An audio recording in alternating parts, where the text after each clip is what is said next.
you are unable to control your emotions. Additionally, you may not make any comments or statements that could be described as characterizations and opinions about the crime, the defendant, or the appropriate sentence. I remind you all that during this victim impact evidence time, you are perfectly free to remain in the courtroom, to observe the proceedings, but you must control your emotions. If you believe that you will not be able to control your emotions, you may quickly and quietly, with the assistance of the bailiffs, step outside so that we have an orderly proceeding. With that, thank you very much. And our jurors are ready? We're going to bring in our jurors.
All rise for the entrance of the jury.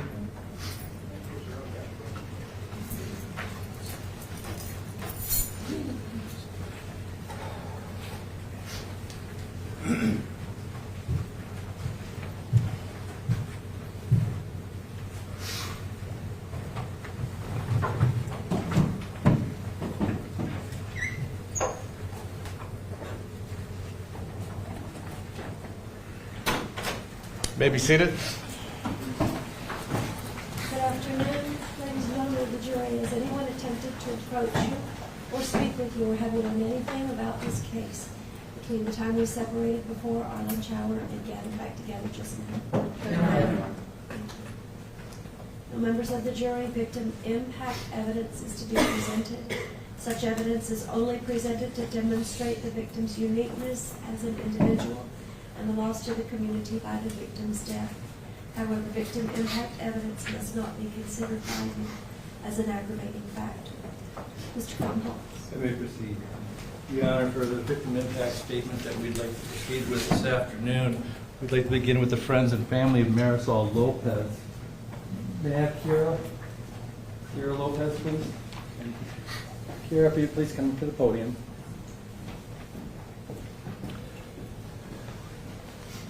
Kira Lopez, correct? Yes. And you created a statement, yes? I have, yes. Okay, if you please read that into the record. Thank you.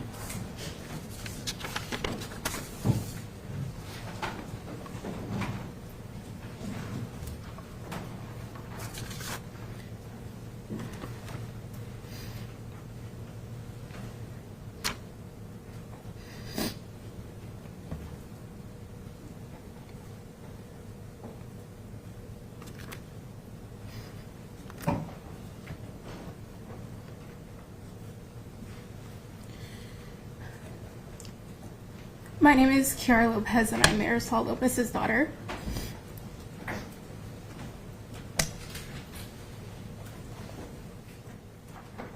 And I am my mother's spitting image.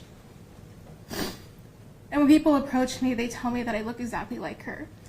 And when she was alive, that compliment meant the world to me, because that meant that I looked like the person I most admired. And now when someone tells you that I look like her, it's hard to feel the same way. And a part of me breaks because for a moment I wish I didn't look like her.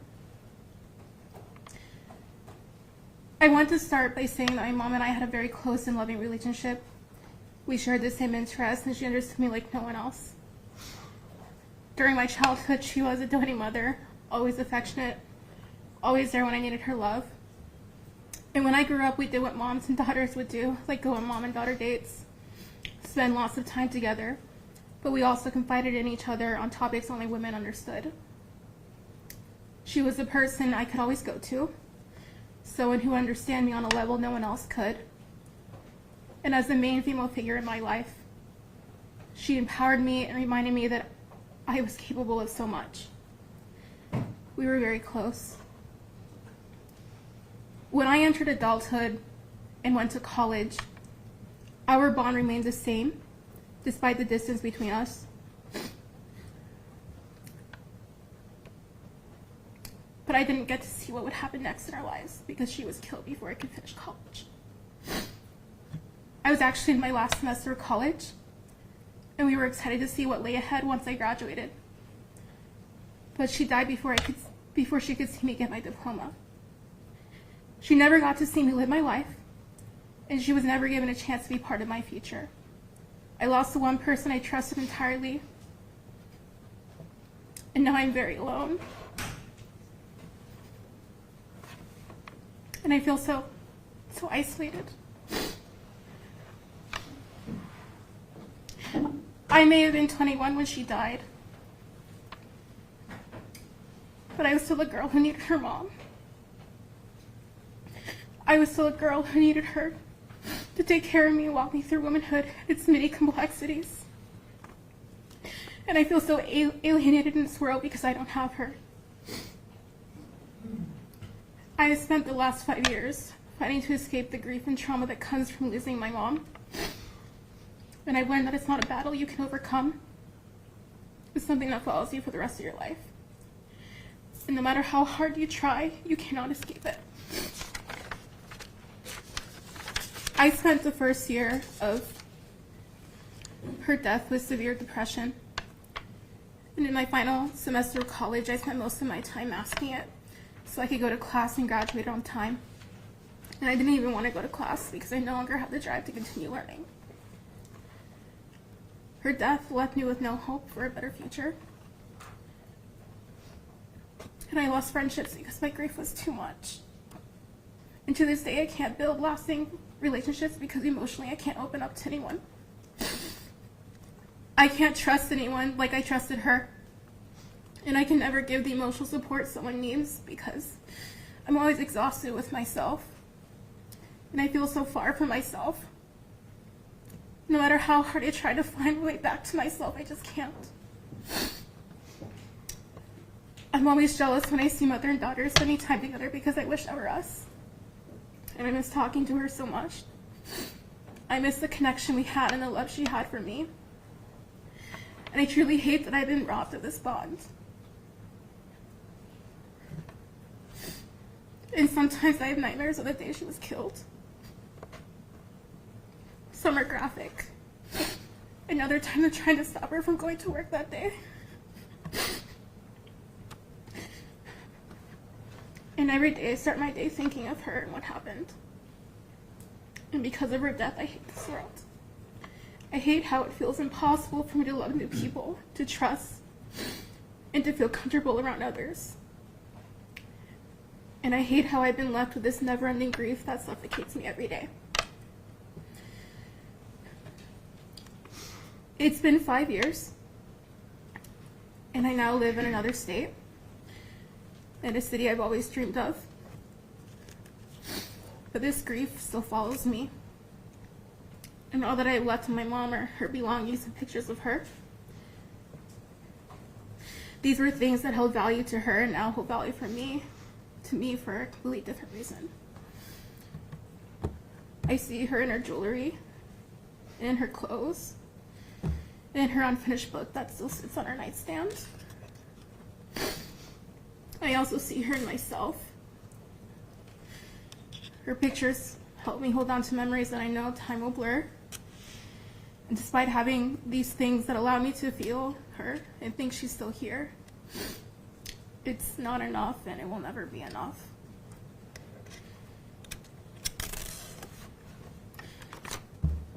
Unfortunately, I will have to spend the rest of my life without her when I had hoped to have known her longer. My memories of her will fade. Her belongings will deteriorate, and I will be left with nothing but the loneliness I'll feel for the rest of my life. This is my life now, and I must continue living in a world that keeps moving, even when my world stopped on January 23rd, 2019. Thank you, Peter. Thank you.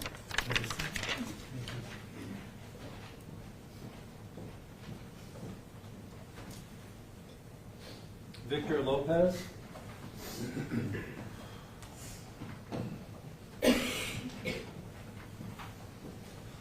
Sir, you are Victor Lopez? I am Victor You Lopez. created a statement.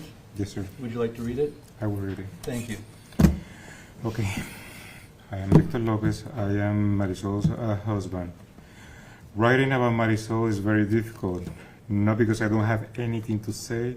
On the contrary, it is because there are not enough words that I can sum up who she was. To be able to put all these emotions into words and describe that she was, is, and will always be in my life and the life of my children. I am only going to refer to me because I am the only one that know how I'm living without her. Marisol was and will always be the love of my life. She was an excellent wife, companion, and mother. She always made sure that I was healthy, that I would eat and rest properly. She would take great care of me. She would always complain that I couldn't sit down with her to drink coffee and to relax because I was always on the ready to go. I hope she knows that I am now taking that advice and doing things with a slow down mentality. She always made sure that the house was clean, organized, and she loved to cook. She will express her love constantly with kisses, hugs, and little gifts here and there. Most of the time, we knew what each other wanted without having to utter a single word. I miss her companionship and her physical presence. Many people do not understand that what it means to grieve. This is something that I will take the rest of my life to process. It is not as simple as turning a page in a book. We have plans and goals that we set for ourselves that now cannot be reached, which now leave me with no real purpose in my life because my purpose was to complete those with her. Thankfully, my children have given me the want to keep going. I live each day without knowing what I'm going to do and how I will be able to be without her. Marisol was a Christian woman. She was the daughter of a pastor. She was raised in a household where she was taught to be part of the woman ministry at the church. She always had an inspiring word and beautiful prayers to those that needed. If there was a family or person in need, she was there with whatever was needed. If they needed advice with finances or how to organize themselves, she was there to help. After she passed, many people have come to tell me how much she helped them. By her advice and help, many were able to buy homes. People who wanted to end their own lives, her prayers and inspiring word will give them the strength to hold on. She was an active member of our church, Sunday school teacher, part of the worship team, a member of many different groups, and a trusted advisor in different areas of the church. As a mother, she was the best. She always took care of their health and their education. She would hug them, kiss them, and would tell them that she loved them. I know that my kids miss those moments every day. There are so many things that my children will not be able to share with her, like when they get married and when they have children. Now let me share how her passing has affected me. I miss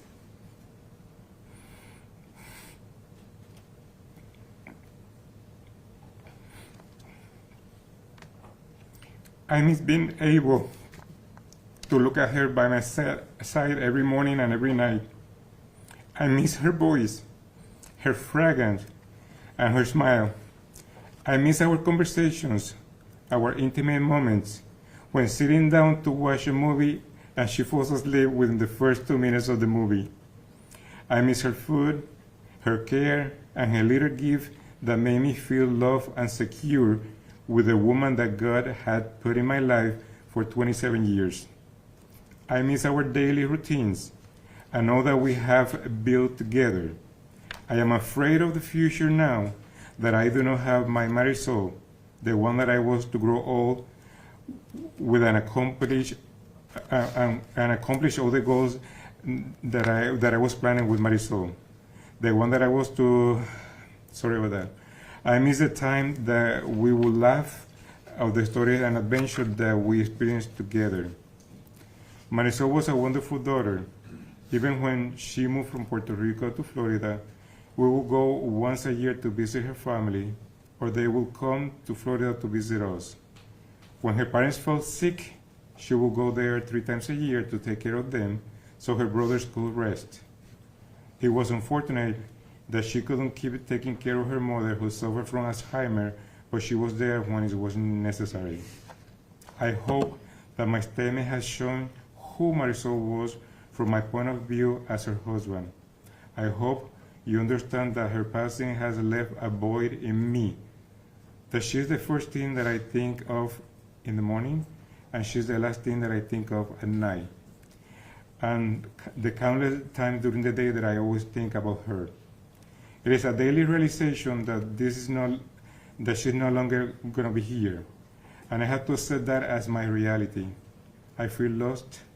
I miss her with all my being. Thank you. Thank you, sir. Wanda Moyat.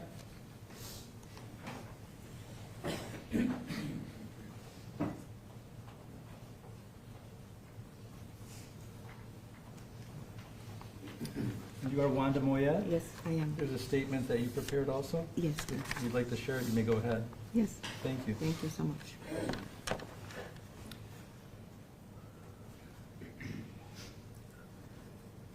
The sudden departure of Marisol Lopez affected me and continues to affect me because I lost my best friend and my sister in Christ.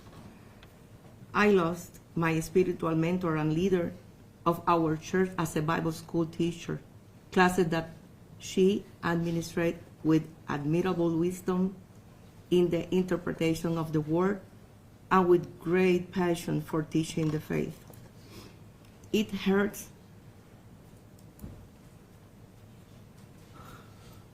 to lose a human being as affable as Marisol Lopez was.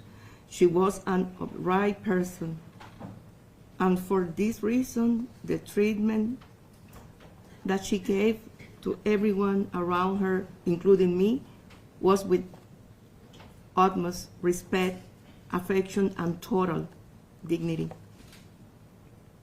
It hurts and affects me not to be able to talk with my friend to whom I used to turn with complete confidence for support, because that was Marisol, a natural, motivating empath who, when faced with great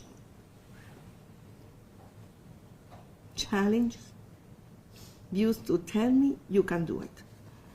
Marisol was the one with whom I could talk with complete confidence, knowing that when listening to me, she did not judge me, but rather helped me find solutions to my challenges as a single mother. And it was the case when faced with the death of my husband.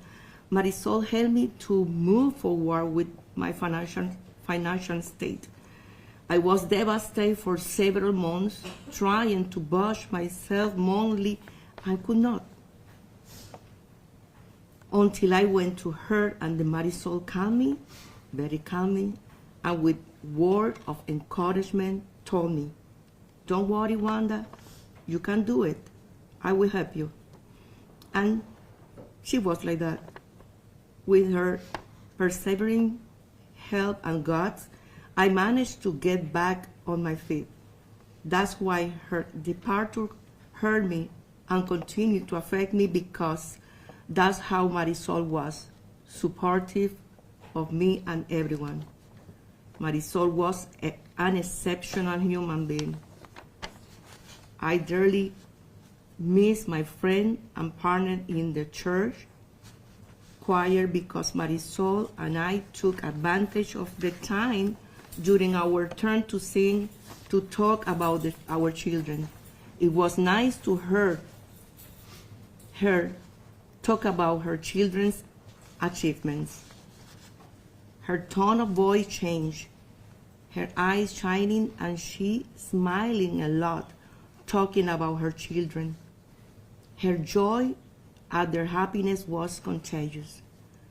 Listening to her plan future projects for them and with the help of her husband was pleasant.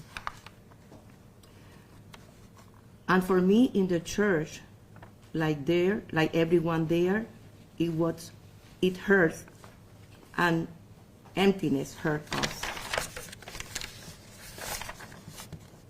Everything Marisol did, she did it with total dedication and purpose, such as were the charity activities in which she involved her children for service, leading by example to care and take care of helping others in the community. I remember one of the activities in Lake Placid for the benefits of children with cancer.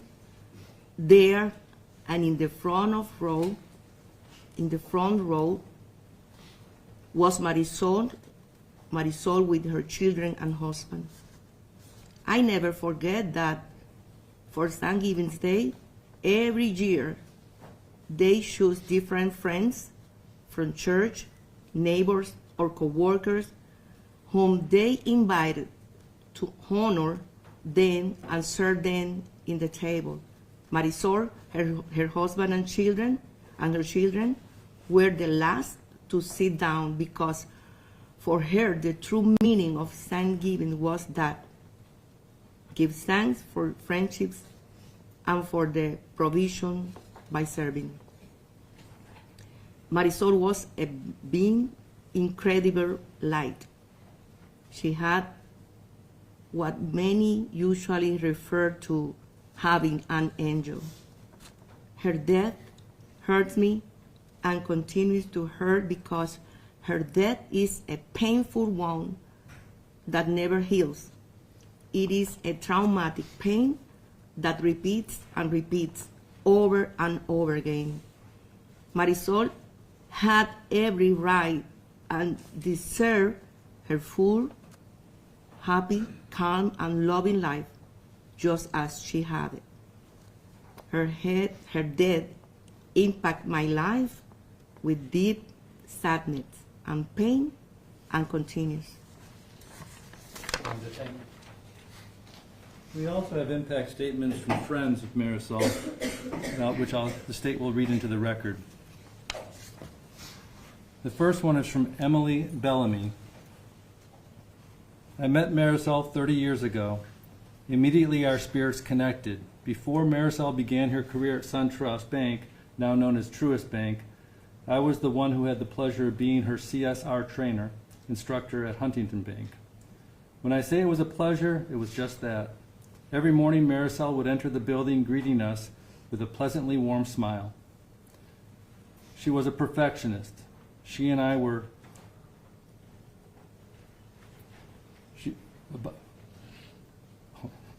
anal about our cash drawers, balancing out right down to the penny. One of my fondest memories of us at the bank is our daily competition to see who can balance their cash drawer the fastest before we became busy with customers. I must say she gave me a run for my money. You would never know if Marisol was having an off day because of her cheerful demeanor. Marisol was very intelligent, but never arrogant. She remained humble and always eager to learn more. Marisol was well liked by the customers, co-workers, and administration. Back in the day, we would attend corporate banquets where she would receive special recognition before 1,000 of Huntington employees and delegates across the state of Florida for her outstanding service at the Highlands County branch. As a friend and co-worker, I was so very proud of her accomplishments within the banking world. Now, on a more personal note, as a special friend, my spiritual sister and confidant, Marisol wore her love for God like a shining armor. Marisol had the ability to inspire greatness in those who needed encouragement. No one can question her strength, being the mother of two beautiful and well-mannered kids, Nino and Kiera, and her strength to bear the deepest sorrow for the one that didn't make it here to experience the love its mother and father. The tears we both shared during that period of loss drew us closer spiritually and closer as friends. We provided each other that safe haven, which allowed us to express our vulnerable side without judgment. The special thing about Marisol I admire the most is in no matter what life threw at her, good or bad, she was always declared that God is in control. Marisol loved each day of her life as a blessing to be alive. I was blessed just being a friend of Marisol and an extended part of the Lopez family. The kind of friendship, excuse me, the kind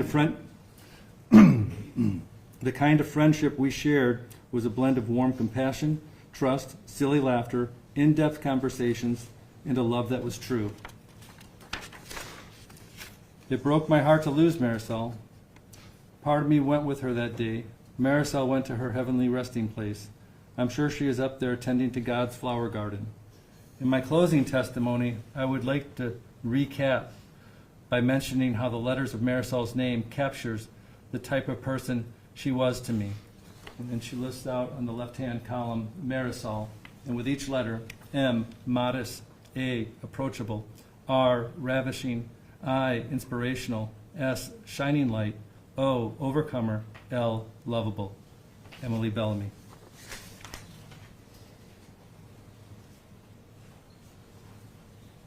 Another friend that sent a victim impact statement in, which the state will read into the record, is Mayra, M-A-Y-R-A, Maldonado. I have known Marisol and her family since December 2015, when we arrived at Good Shepherd United Methodist Church in Lake Placid. Marisol was the first to approach me and welcome me and my family. From that moment on, a friendship of sisters in faith began. At that time, Marisol was the president of adoration at the church, and as the years went by, one day the pastor asked me that they had nominated me for president of adoration. I answered Pastor, Marisol is the president, and then he answered, Marisol nominated you. But you know something, she never left me alone and taught me everything I had to do to carry out that position. She was very patient. Marisol was a great leader in the church and in the community. She liked to teach others what she had learned. Very humble, a great servant of God. She was a teacher at the Bible school for youth and adults. We had a hobby, and it was making jewelry.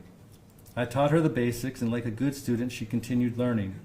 When she couldn't place a piece of the necklace, she called me, and I helped her. Marisol and I were very good friends, and we were sisters in Christ. It was pleasant to talk to her because she knew how to listen and give advice.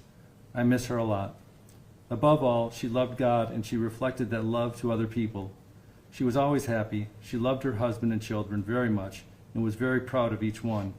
When her children went to study at the university every week when we met at church, she always showed me a photo of Victor or Kiera.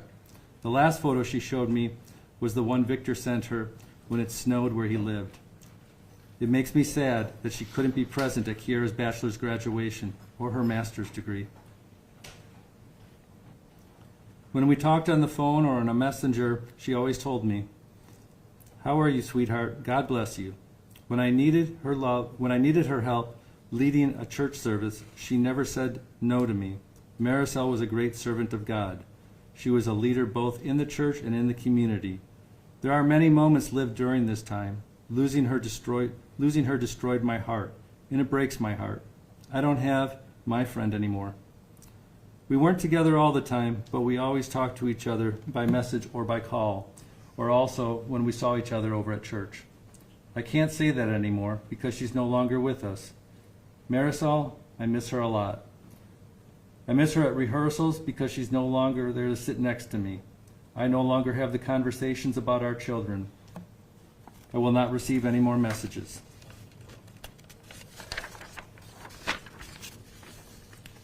With this loss, the church suffered a lot. We spent several years recovering because her leadership was vital to the church. When Marisol began each year, she sat down to work on her vacation days on her calendar, because every year Marisol took a week off to be with her mother, who was sick in Puerto Rico. Marisol was a great daughter, sister, wife, mother, and friend. She was loved very much in the community. Marisol told me that sometimes clients brought her details and gave them to her at the bank. On the day of her memorial, which was at St. John's Church in Sebring, there were so many people that they had to open the doors of the church so that the people who couldn't get in could hear what was happening. She was a woman with many gifts and talents, with a good testimony of fidelity to God.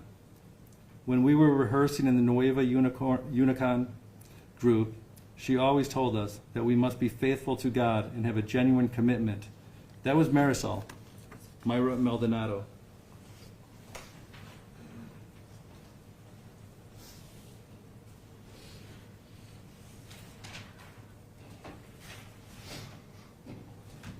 This time we'll be moving to the family of Cynthia Watson. Is April Nelson present?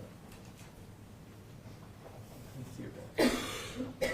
Please come forward, April. And you are April Nelson? Yes. And do you have a statement to read? Yes. If you'd be so kind to read it into the record. Hi, I'm April, the second daughter of Cynthia Watson. She was a mother of 4, a grandmother of 8. She was respectful, thoughtful of others, compassionate, empathetic, and her family meant the world to her, as she did to us. My mother had a heart of the angel. In the 70s, she became a nurse's aide because she had a desire to help care for others. And then I remember as a kid in the 80s when she worked out at the Cape, also known as the Kennedy Space Center. And during that time when the Challenger space shuttle blew up, Mom had to work such long shifts. And for quite some time, she'd leave when it was still dark out, come home after dark. One night I couldn't sleep well, and I crawled out of bed because I heard her up, and I went out into the kitchen, and I saw her crying. She never liked to cry in front of us kids. And it broke my heart to see her pain, and when I asked her what was wrong, she replied, "I'm crying for the families." It wasn't until later that I had found out that our mom was one of the people that had to sit down with the family members of the astronauts. She was the one that had to inform them of what had happened, what the next process would be. She had sleepless nights and struggled, but she was a strong woman who always put others first. When I was 28 years old, I had a traumatic brain injury. When I was dying, being helicoptered, and they took me away. And I remember after getting to the hospital calling her. I must have sounded like a blubbering mess between trauma and morphine. And I can't recall everything that I said, but I do remember her saying, "April, do I need to come?" Because she was in Florida, far away. And I said, "Yes, Mom. I'm dying, and I don't know if I'm going to make it." The doctors explained I could end up with disabilities, including be a vegetable if I did survive. And I wondered if that was the last time that I would talk to my mom. She got on the first flight she could. As soon as she hung up the phone, drove straight to the airport. And when I first woke up from the surgery, it was my mother sitting next to me holding my hand.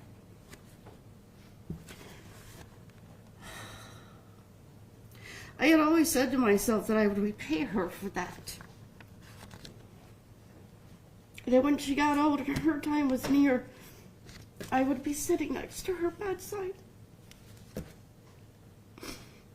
holding her hand. But I didn't get that chance. She died all alone. I couldn't save her. I couldn't be there for her. And that eats me alive.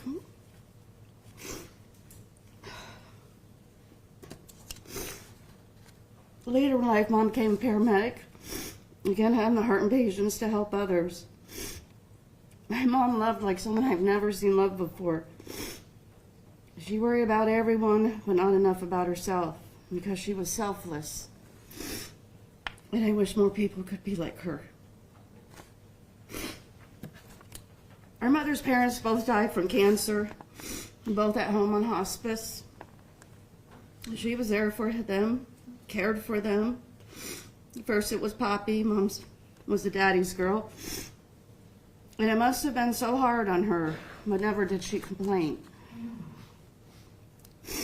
After Poppy passed away and Mom had moved in with Graham to help with anything that was needed, including taking care of her older developmentally disabled sister, Graham got sick. And now Mom was taking care of both her mother and one of her sisters. She watched both of her parents die. And she's the strongest woman I knew. Our mother could never understand how people could be so mean and disrespectful to others. She didn't like to be around people like that. She believed everyone should be thoughtful of one another. Our mother was the kind of woman who could not even watch the news or read a news story if it had anything bad to do with others, especially children. She once told me she couldn't look at that stuff because she wouldn't be able to sleep at night. One of the times Mom was visiting with us, my family and I would always watch Funniest Home Videos, and I noticed she would never look at the TV. And I asked her if she didn't like the show, like we could change the channel, and she said, "I don't think it's funny to watch people get hurt." That's the kind of woman my mom was. She was the most empathetic, compassionate person that I have ever known. And we need more people like that. Mom could be so funny, always joking, laughing. I miss her beautiful laugh. She loved trying new things and traveling, and she would find new hobbies that gave her joy. She was independent, she was adventurous, she was strong. She loved nature, going for walks in the woods, loved walking along the beach at night, going out on the boat fishing. After I had kids, my mom would buy my daughters these books and write these little messages in the inside of them, and then once she even wrote her own children's book for my son.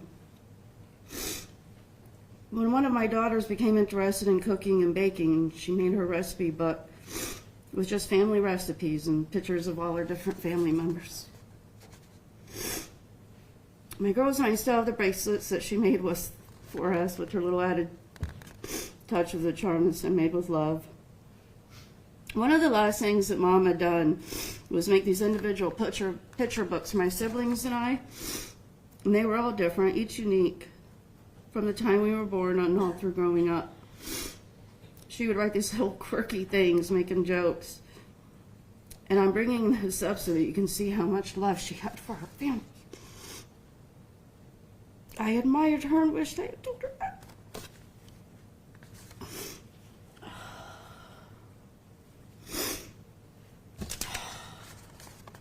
On January 23rd, 2019, the day that will forever be burned into my brain,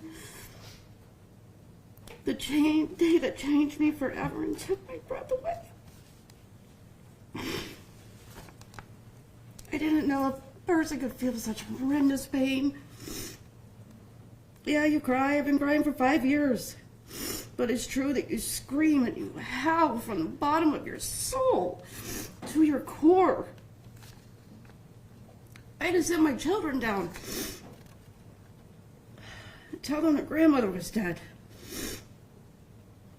They asked me why, and I don't know why. And I don't think I ever will. But how do you tell a child that? Unfortunately, my siblings and I and our children have had to bury 7 family members in 10 years. Mom was the last of our family hierarchy. We have no grandparents, no parents. I've never experienced murder before, and I never thought I would.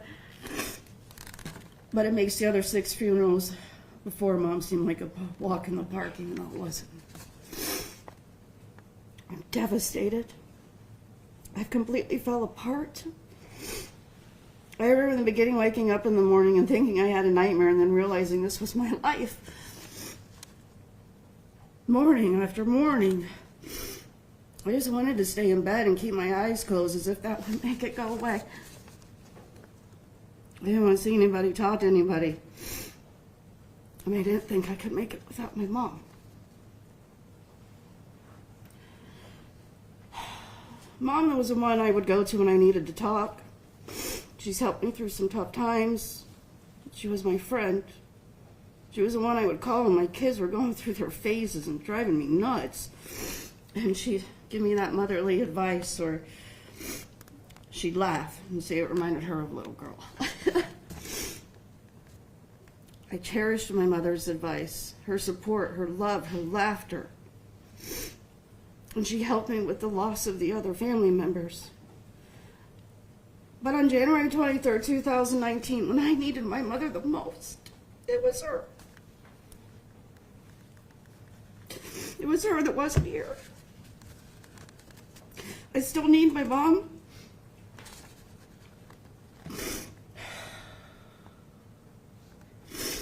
For several months, I couldn't get myself together, and it wasn't until I'd overheard my husband talking to a friend and hearing, "I just want my wife back." But it was the kids getting home from school, looking at me, concerned, asking me if I was okay. "How was your day, Mom?" They were so worried, and that's when I knew I needed help. My family was crumbling from watching me being destroyed.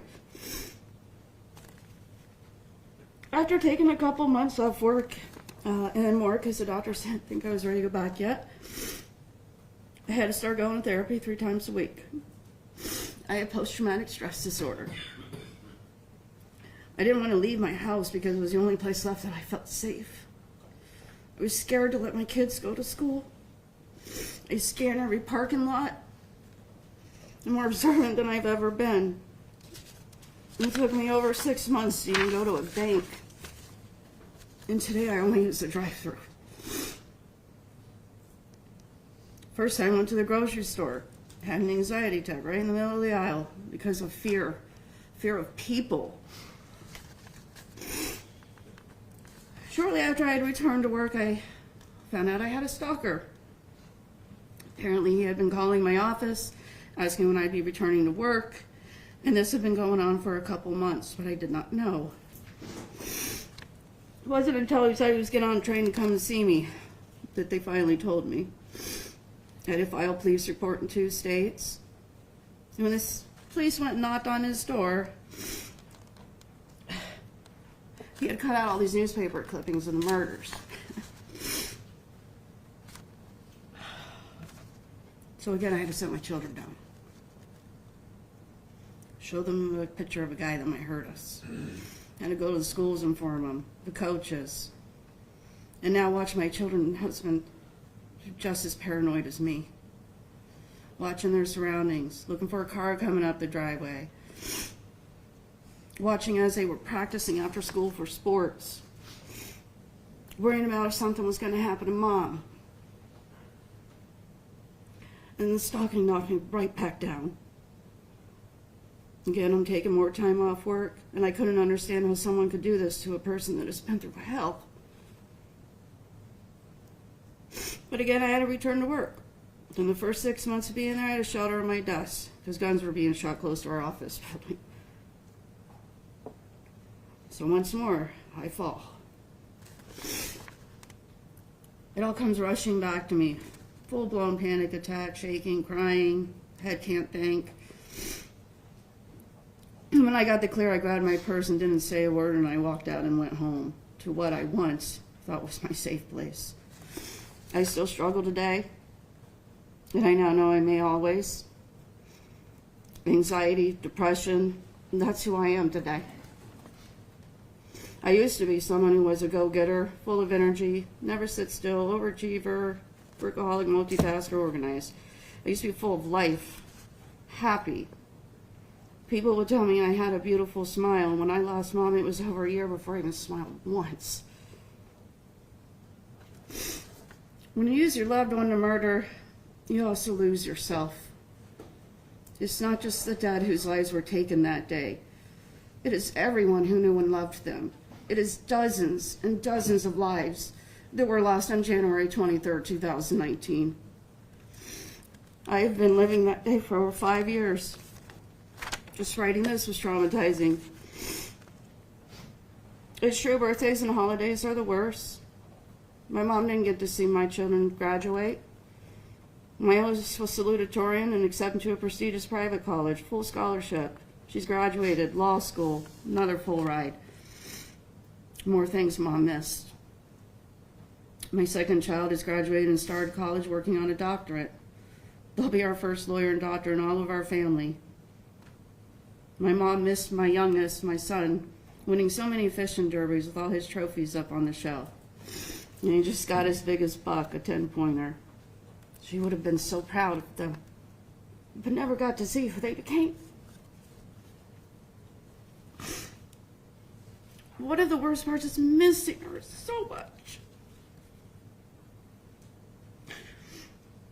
When too much time, more time ever, and my entire life has gone by without hearing her voice. Without talking, without seeing her, making plans, hugging. Missing Mom because she's not present as she was supposed to be. Missing her because she's been ruthlessly removed from my life.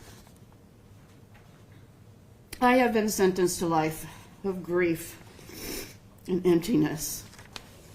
Thank you. Thank you. Vanity Montgomery.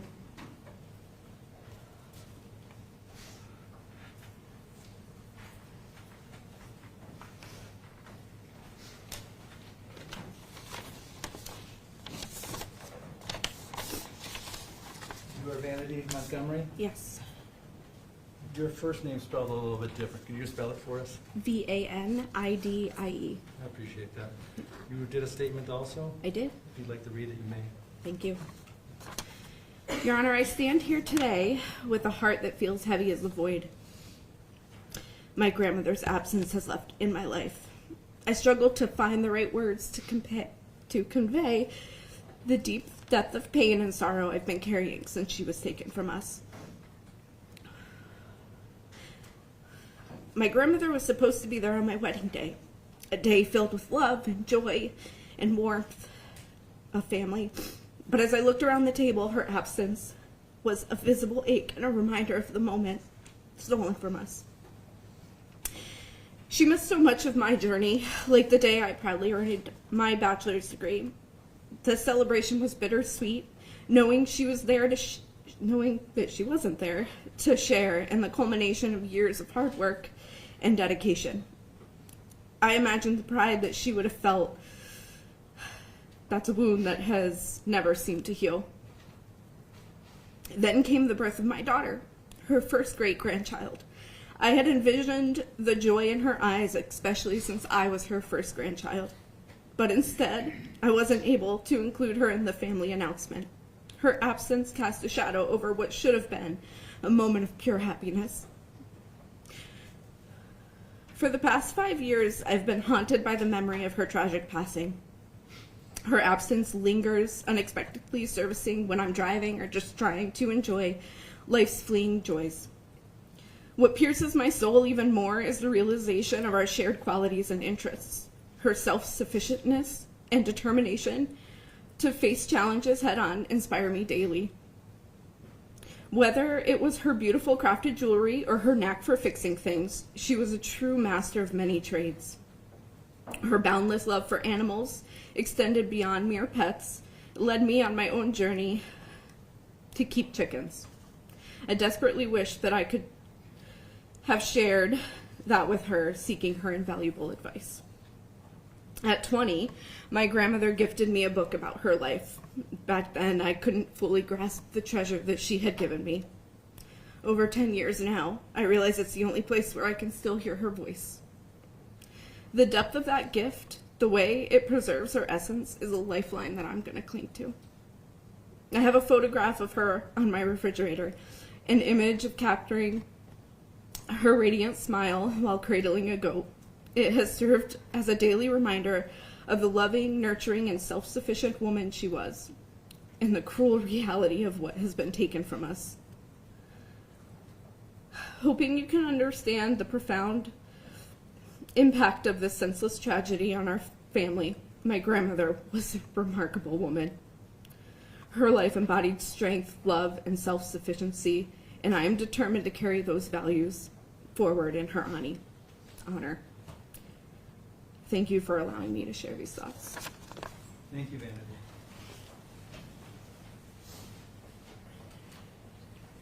There are 3 more statements on behalf of Cynthia Watson, from a sister, a daughter, and a granddaughter.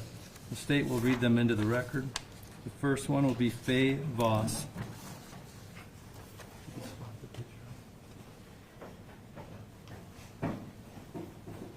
Thank you.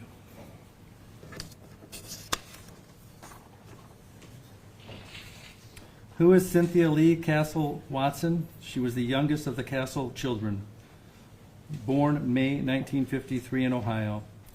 We were country people, and Cindy loved animals, horses, dogs, and chickens. I always told her she needed to marry a cowboy. Finally she did, 3 weeks before she died. Our family moved from Ohio to Florida during the 4th of July weekend in the 1960s.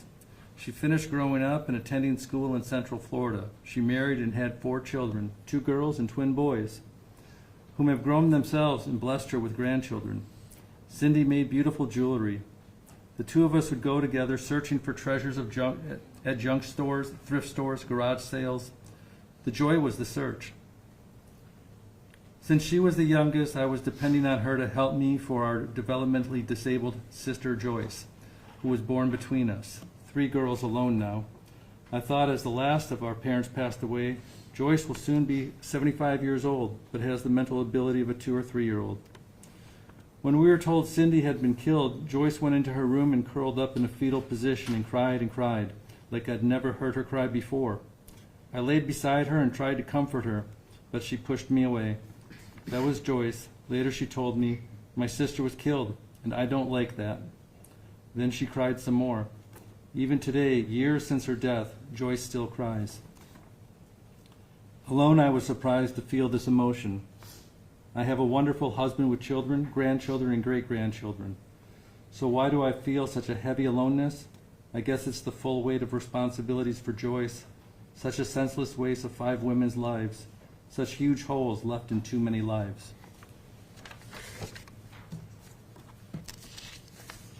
Mr. Nutter.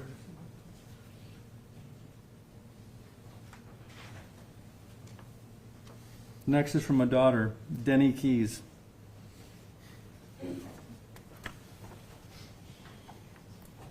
I'm not sure how mere words in a few minutes are going to paint this picture of who Cindy, my mom, was. I can tell you she was imperfectly perfect. She lived and learned, loved and lost, had her would've, could've, and should've, just as all of you and I do. If you could have heard her laugh, she had the big knee-slapping type of laugh that pulled you to her. I really loved hearing her laugh. I miss it. As magical her smile, it was childlike, big and pure. I remember when I was a teen being moody and mad at the world, arms crossed, sitting on the couch, pouting like teens like to do. Here she'd come with that big smile and say, "Smile, you're on candid camera." She'd be so goofy. Of course, I'd roll my eyes, but my face would betray me, and I couldn't help but smile back. It drove me nuts. I miss that stupid phrase. Big burst of bursting energy my mom was, not one to underestimate. Even though she was little, if she had something in her head to do, she got it done. She was strong, independent, and smart. She loved making things, could almost repair anything. She even got under the hood of her truck. I'm not even sure how she learned all she knew. I guess just living and growing, as we all do. My mom is my hero, who I hope I've become. I've been in New York for the last few decades, and her still in Florida. The distance had been hard on us both. In many ways, we are such alike with the same interest. We miss creating things, gallivanting around town, looking for objects to repurpose, and walks on the beach talking about life. Before this all happened, before the worst day of my life, I had regrets of time. That's the one thing that matters most in life, right? Time. How you use it, where you spend it, and how much you have of it. The would've, could've, should've. So now, I don't have my imperfectly perfect mom. I don't hear her knee-slapping laugh, see her face light up with that big childlike smile. I won't ever feel her tight hugs and smell her scent or hear her voice again.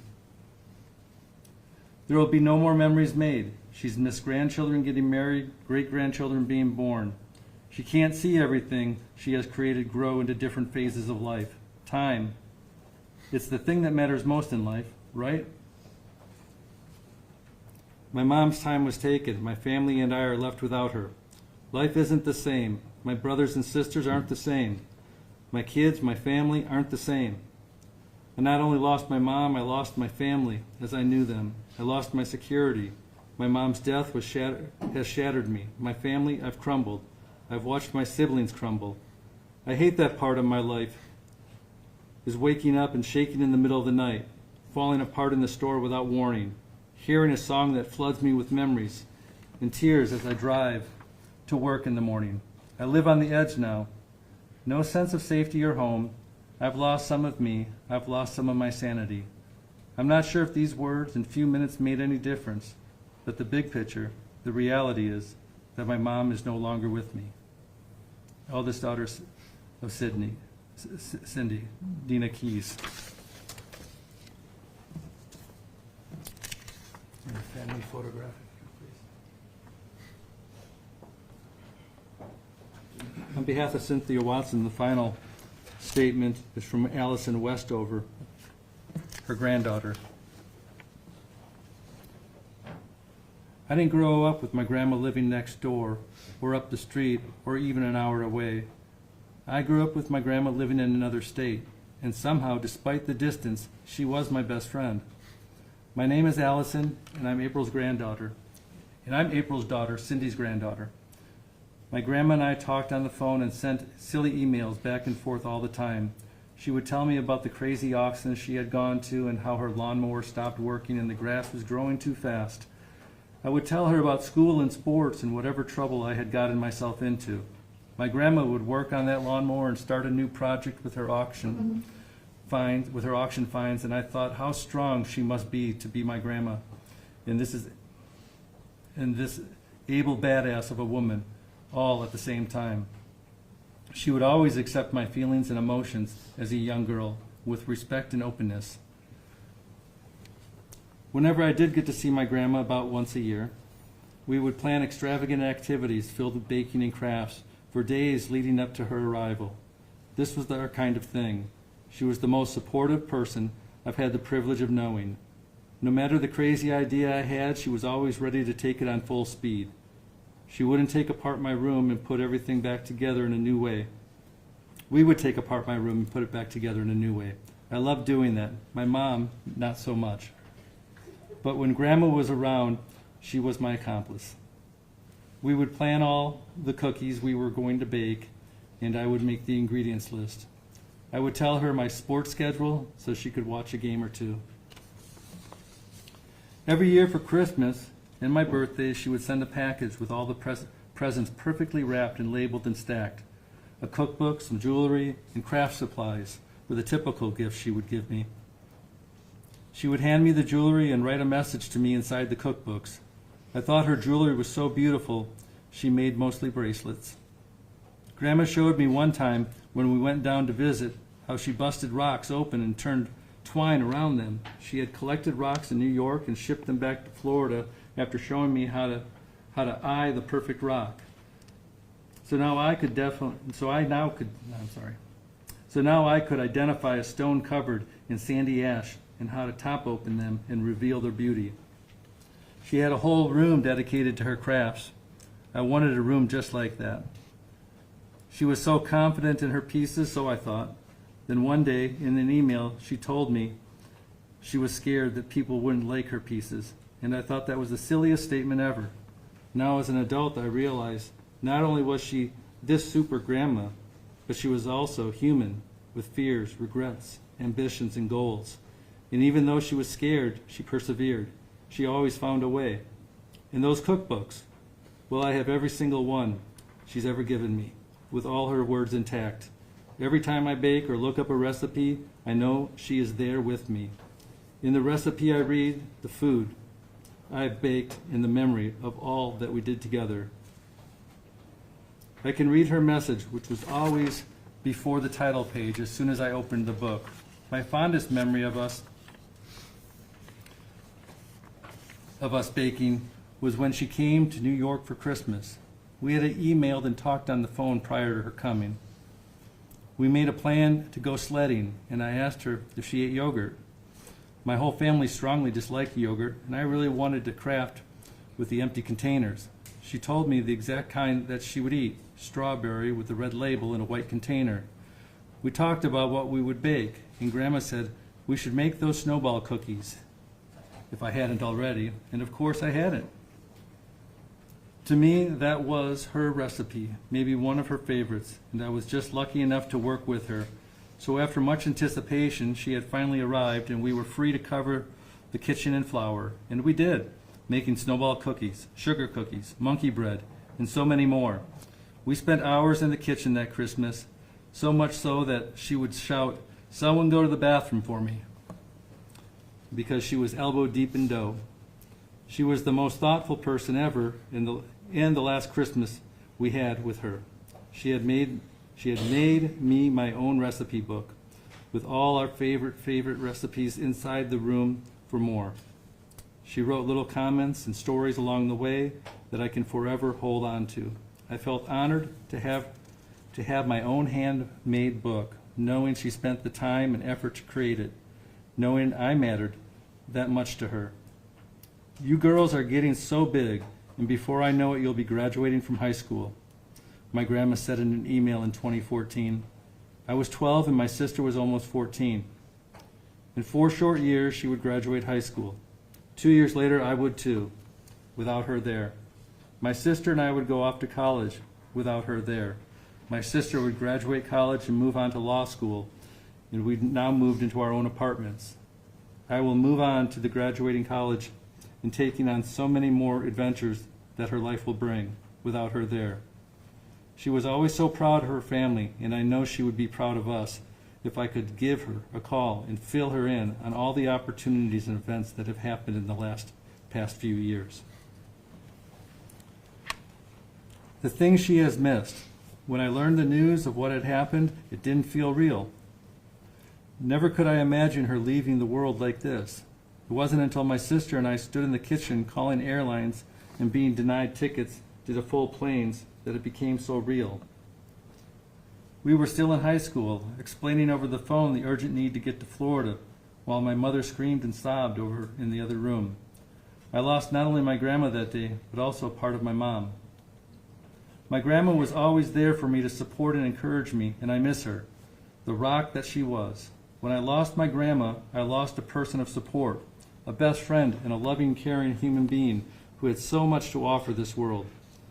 Never did I expect her to leave us so early in my life. I definitely didn't expect to lose her in the way we did. She didn't deserve to feel fear aside from people liking her jewelry, or to feel the hate she disapproved of so much. She had so much more love and compassion to give her family, her community, and her ambitious projects. In an email my grandma had sent to me, an image after image appeared. She was helping get photos together for a collage I was working on. And at the bottom she wrote, "When the power of love overcomes the love of power, the world will know peace." My grandmother's power of love exudes from her heart. I don't believe she had any love for power, and I know she deserves to know peace.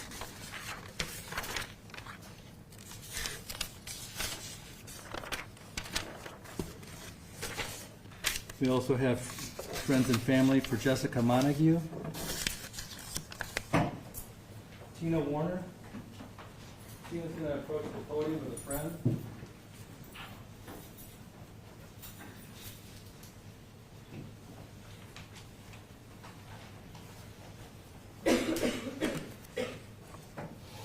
Tina, would you please state your full name? Tina Warner. And I'm sorry, I want to step out of pace. Could I do Jermaine's briefly first? Would you like that? Yes. And I told you I would do that first. Yes. Just be a moment. If you just step to the side. Thank you. First from her husband, Jermaine Montague, regarding Jessica. My name is Jermaine Montague, and I would like to tell you about someone who I lost very dear to me. Jessica was a wonderful person, there's no doubt about that. She not only impacted the lives of her kids and close friends, but also her co-workers and clientele. Jessica had a passion for helping people. She was a personal banker for SunTrust. She was a mother of 3. She leaves behind Jade and Emma and Paris. She wasn't just a mother and stepmother. She was a daughter, a big sister, and also a wife. My wife. Jessica was my soulmate, my motivator, the love of my life, and the greatest part of me. She impacted my life so much. Life without her has honestly been the hardest thing to do. She pushed me to be a better person, a better father, and to start my own business. Jessica's life was taken from her. She was an amazing woman, and I loved her so much. I wish she was still here to experience life with me. From Jermaine Montague. I apologize. Tina? Yes. Tina Warner, correct? Yes. And who's joining you? This is Maggie Massey. Okay, and Maggie has some photographs while you read through these. Yes. If you've prepared a statement, feel free to read it. Thank you. Okay, thank you.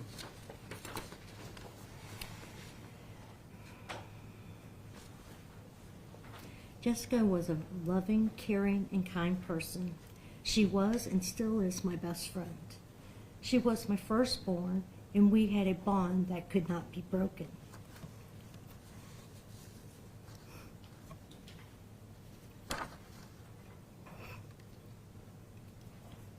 We talked every morning while we were driving to work and every evening.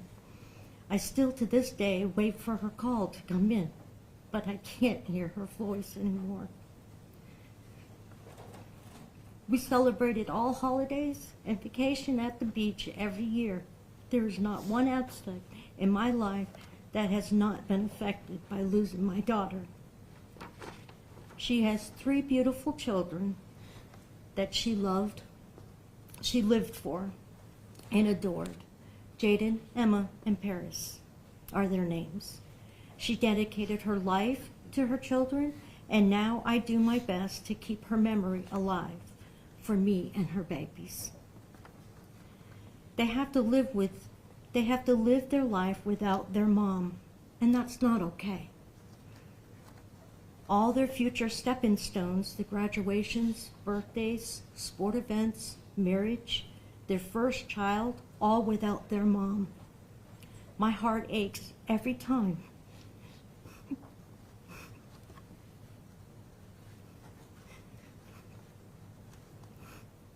My grandchildren struggle.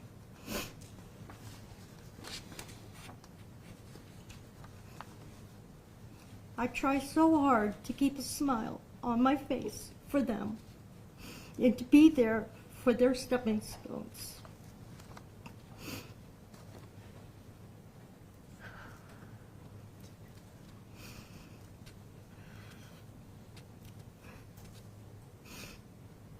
Their hearts will forever have a void that their mummy filled.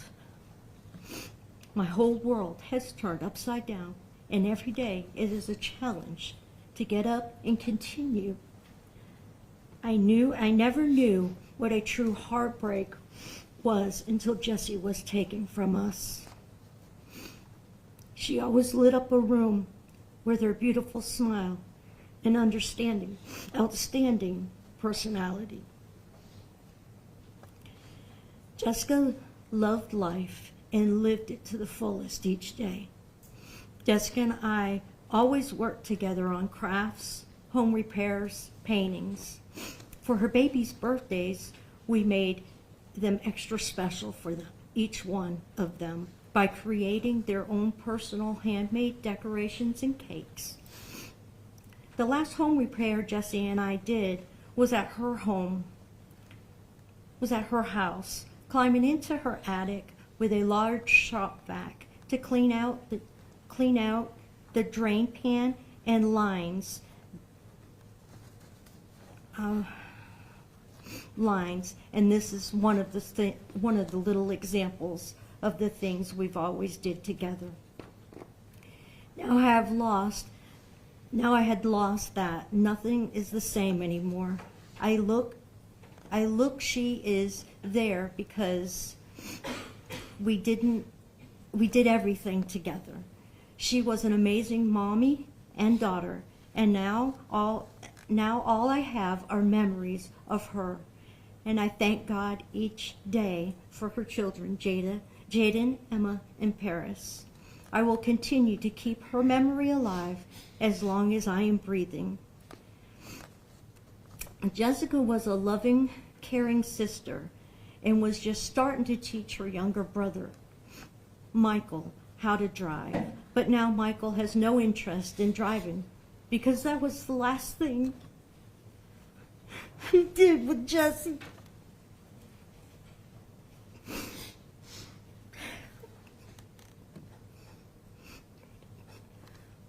I miss my Jessie every day. The hole in my heart will never heal.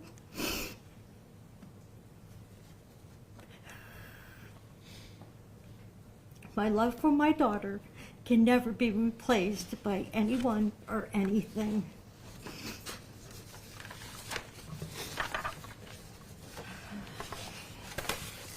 You had mentioned some children's name in there. One of them was Paris. Paris, that's her Was there youngest also a daughter. statement created by Paris Montague? Yes, Okay, and Paris is how old now? she is 7. Okay, if you have that statement, if you'd like to read it? Yes. Okay, so you can read it into the record, and we'll hold up a picture. Hi, my name is Paris Malcolm. My mom is so pretty, and her favorite color was blue. And I have long black hair just like her. I miss spending time and being silly with her. I love her, and I miss her every day. Thank you.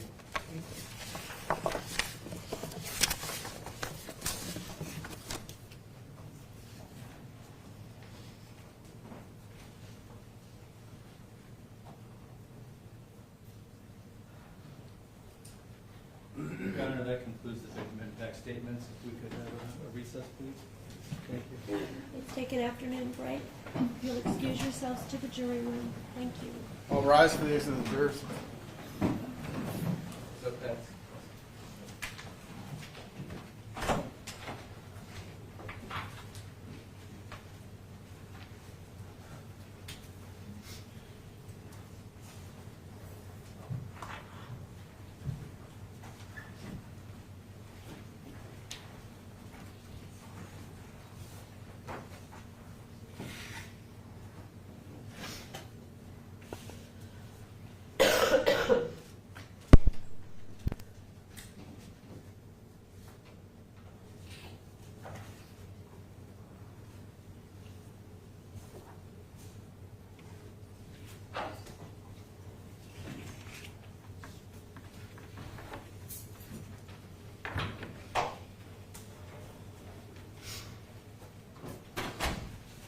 We'll take a few minutes recess. Thank you.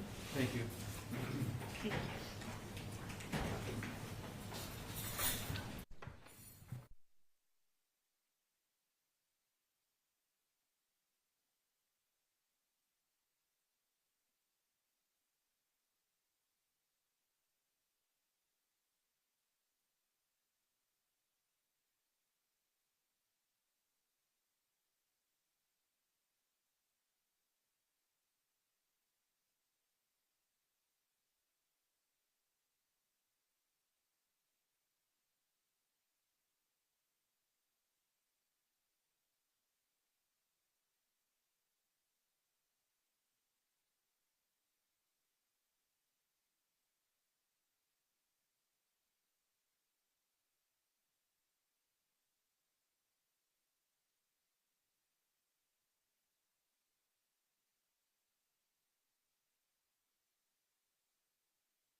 reflect that Mr. Xavier is present back in the courtroom. All counsel are present, and we are going to retrieve our jurors.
All rise for the entrance of the jury.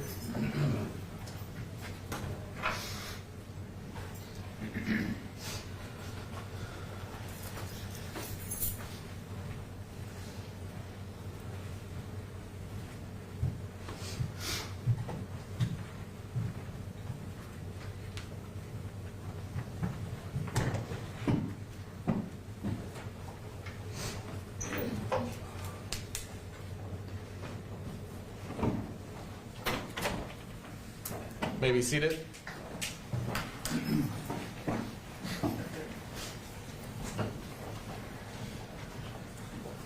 Mr. Johnson? This time the state of Florida will rest. Ladies and gentlemen, the state has rested their case. The attorneys and I have some matters that we must take up outside your presence. So we are going to excuse you for the rest of the day, and we will reconvene on Monday. So please have a good weekend. It is Friday afternoon. Enjoy your weekend.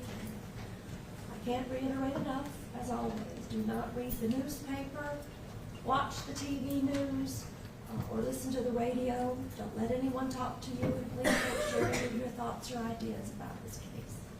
You may leave your notebooks, but what we'll do is, once you've left, I'm going to ask the bailiffs to lay an additional fresh notebook on your seats to coincide with the ones that you have. We won't touch yours. But if you come in on Monday morning and there is an additional notepad, that's why.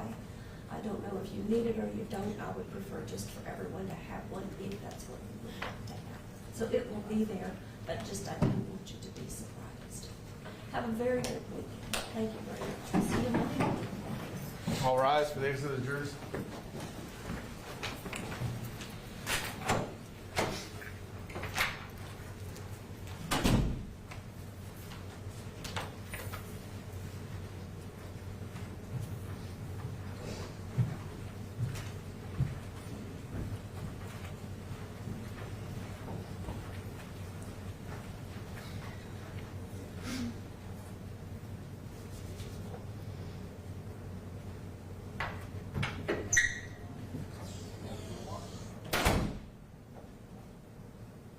The state having rested its case, what are our next steps, please? Your Honor, the defense has a couple of matters to take up with the court.